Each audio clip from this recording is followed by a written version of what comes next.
everybody. And thank you, Jen and Payman, for those excellent presentations. So I'm just going to finish up the discussion about the Aardvark model and talk about the last two attributes, which are realistic and constructive. And then I'll move on and tell you all about, I'll do some, concluding remarks. Then I'm going to tell you all about the fun workshop that we've got planned for you to do. So the seventh attribute is realistic, as we've already mentioned. And, what we want to mention here is that although we do obviously strongly support the need for all assessments to meet the other criteria within the Aardvark model, we also acknowledge or recognise, and recommend that these kind of considerations need to be balanced up against more pragmatic considerations, and I think we're all very well aware of that, as we're all educators already.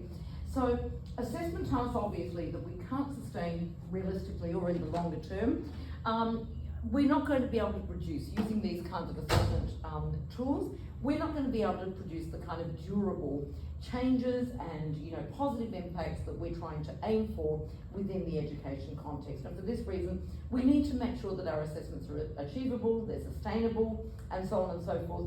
And obviously within crowded curricula, which is the case for both school and university contexts nowadays, that can be difficult to achieve. So this can come down to considerations like the efficiency associated with the assessment tasks, the relative costs, and that means also financial costs, but also in terms of teachers' efforts, time, and so on and so forth, associated with giving different assessment tasks, and then technology and how we can actually use technology to enhance the efficiency of the assessments that we do.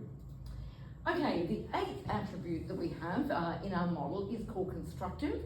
And this notion is predicated on our conviction that basically the process of assessment should have a positive impact on other processes that are going on around it, like teaching and learning, like students learning attitudes and their learning processes and so on. So basically, we know that all assessment tasks are going to have some kind of washback effect, of some sort. So, the minute you set an assessment task, we know that students are immediately going to begin structuring what they're doing around the nature of that assessment task. So if they're doing a multiple choice, format assessment, they're going to be studying in a particular way to achieve, what they want in the course or in the unit. Similarly, if they know that they're going to be doing an extended assignment, they're going to be studying in a particular way or preparing in a particular way to do that particular assignment, and so on.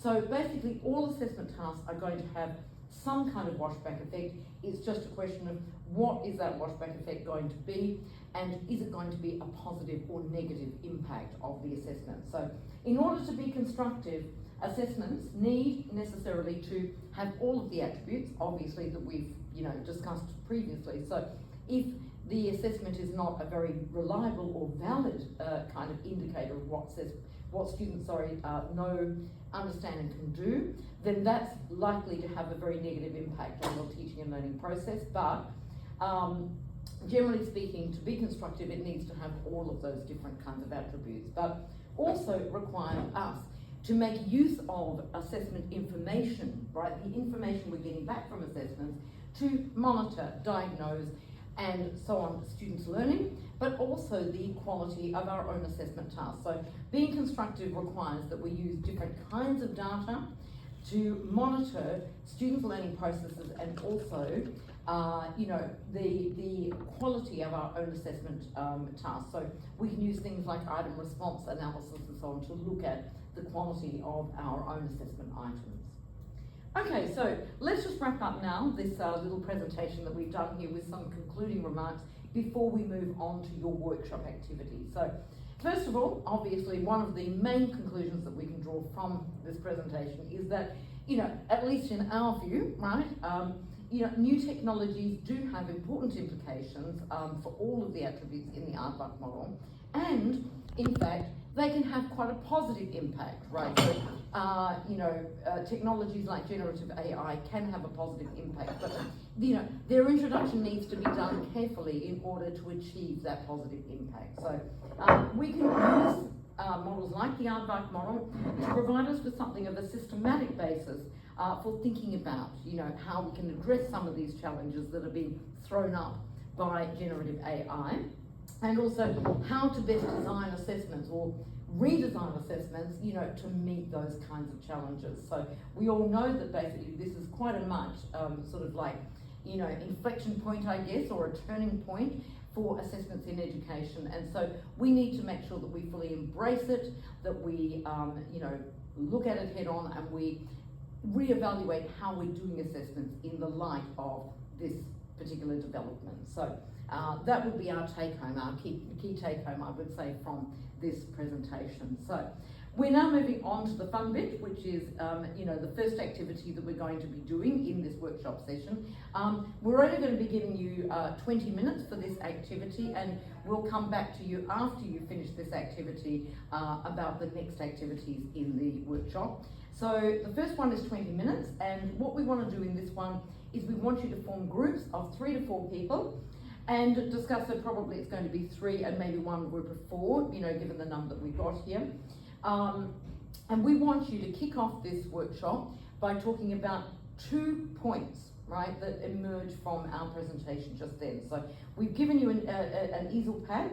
As we said, we're going to give you 20 minutes for this activity, and after that we're going to come back together and we're going to share our ideas amongst the entire group. So a representative from each group is going to be invited to share your key points. So you might want to make sure that you nominate somebody as well for that. So question 1, how can AI assist in achieving each of the attributes in the Aardvark model, that is, within your own discipline area? As we've said, we've invited this particular group because you all represent very different discipline areas, and the idea is that you can bring together your collective knowledge and cross-pollinate, right? So you're cross-pollinating, amongst your discipline areas to share ideas about how can we use AI or generative AI to assist in achieving the attributes within the Aardvark model.